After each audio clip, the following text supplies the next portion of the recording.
Hello and नमस्कार। मैं Sumit Mishra advocate अपने यूट्यूब चैनल सुमित मिश्रा में आप सभी का हार्दिक स्वागत करता हूं। दोस्तों, चार शब्द के बारे में जानेंगे जो सबने सुना है और सबने अपनी लाइफ उसको कहीं ना कहीं सुना ही है, जानते हैं, सुना हुआ शब्द है। आज हम उन्हीं के बारे में जानेंगे। पहला है चोरी, दूसरा उद्यापन, तीसरा है लूट और चौथा है डकैती। तो दोस्तों, हम जानेंगे कि ये चारों होते क्या हैं, इनका डिफिनेशन कहाँ दी गई है और इनका क्या मतलब होता है और इनकी पनिशमेंट क्या है और इन चारों में डिफरेंस क्या है। तो सबसे पहले हम लेते हैं चोरी को।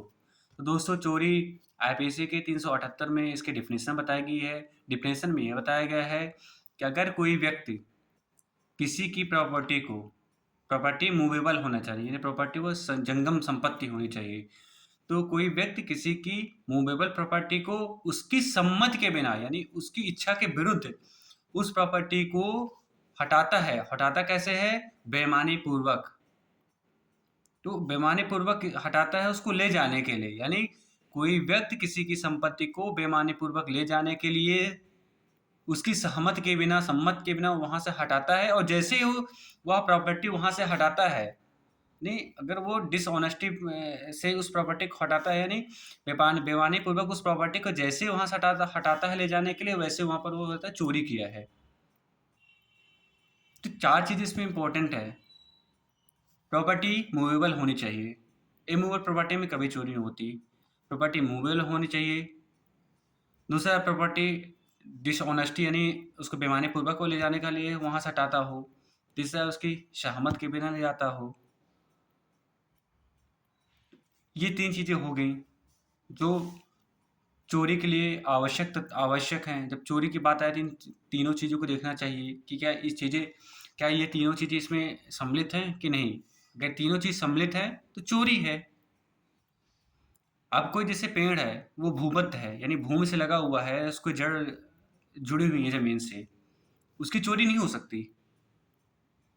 लेकिन जैसे ही अगर उसको वहाँ से काट दिया जाए, वो अपने तने से अलग होगा और उसको डिसऑनेस्टी पूर्वक, यानी बेईमानी पूर्वक वहां से ले जाने के लिए उसको काटा गया, और जैसे ही वो काटा गया वो चोरी का पात्र बन जाएगा। उस चोरी से ले जाने के लिए किसी व्यक्ति ने उसको काट लिया तो चोरी के संज्ञा में आएगा। अब जानते हैं उद्यापन क्या है, और इसकी डिफिनेशन चोरी की 379 में दी गई है, जिसमें बताया गया है कि 3 साल तक के कारावास का प्रावधान है। और ये अजमानती अपराध है और मध्य प्रदेश में। और दूसरा जानते हैं उद्यापन। इसकी परिभाषा 383 में दी गई है। इसमें बताया गया है कि अगर किसी भी व्यक्ति को शासक उस व्यक्ति से संपत्ति प्राप्त करने के लिए, मूल्यवान प्रतिभूति प्राप्त करने के लिए तत्काल उस व्यक्ति को भय में डाला जाए, तब वो उद्यापन कहलाता है। अगर कोई व्यक्ति जा रहा है, आप उसको पिस्तौल दिखा दिया, उससे बोलो कि जो तुम्हारे पास सामान है, पैसा है, बैग है, जो तुम्हारे पास वो हमको दे दो, तो यहाँ पर चोरी नहीं आएगा, यहाँ पर उद्यापन आएगा। क्योंकि आप जिसको भयभीत कर रहे हो, उसके वहां पर आप उपस्थित हो और उससे आप सामान प्राप्त करना चाह रहे हो, तो यहाँ पर उद्यापन होगा। इसमें भी 3 साल का सजा का प्रावधान है और ये भी अजमानती अपराध है। अब बात करेंगे लूट। दोस्तों, लूट में सभी प्रकार की लूट में चोरी होती है या फिर उद्यापन होता है। जब कोई व्यक्ति चोरी करता है, जिससे वो चोरी करता है, तो किसी व्यक्ति को, यानी थर्ड पर्सन को भय में डालता है, सदोष अपराध करता है, मृत्यु कारित करने का भय डालता है और वो चोरी करता है, तो वहां पर क्या है, ये लूट कहलाएगी, वो चोरी नहीं कहलाएगी। अब यही उद्यापन, अगर किसी व्यक्ति कोई उद्यापन करता है, उसको तत्काल मृत्यु में डालेगा, भय में सदोष अवरोध करके सांसें मृत्यु में डालकर, सदोष अवरोध का भय दिखाकर उससे मूल्यवान चीजें या उद्यापित करता है, प्राप्त करता है, तो वहां पर क्या लूट होगी। यानी दोनों चीज है, उद्यापन और चोरी, दोनों में भय में डाला जाता है। बस अंतर ये है कि चोरी में थर्ड पर्सन को भय में डाला जाता है और उद्यापन में तत्काल उसी व्यक्ति को जिससे उद्यापित किया था उसको भय में डाला जाता है, तो वह लूट कहलाती है। अब जानेंगे दोस्तों कि डकैती क्या है, क्योंकि लोग नहीं जानते हैं। तो डकैती और लूट में उनको अंतर समझ में आता है, वो डकैती को लूट बताते हैं, लूट को डकैती बता देते हैं।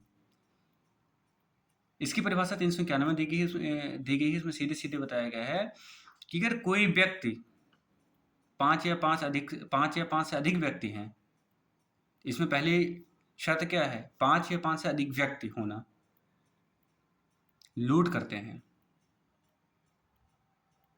तो वह डकैती के संज्ञा में आएगा। तो इसमें सबसे महत्वपूर्ण है व्यक्तियों की संख्या, अपराध कार्य करने वाले की संख्या। इसमें सबसे इम्पोर्टेंट है उनकी संख्या जो 5 या 5 से अधिक होनी चाहिए, तब वह डकैती कहलाती है। तो आज हमने जाना चोरी, लूट, उद्यापन और डकैती में क्या अंतर है। बहुत ही मायने अंतर है सब में, लेकिन जब अपन इसके बारे में जानते नहीं हैं तो इनमें डिफरेंस क्रिएट नहीं कर पाते, डिफरेंस नहीं बता पाते हैं। किसी अन्य को कोई आदत बता देते हैं, चोरी को उद्यापन बताते हैं, उद्यापन को लूट बता देते हैं।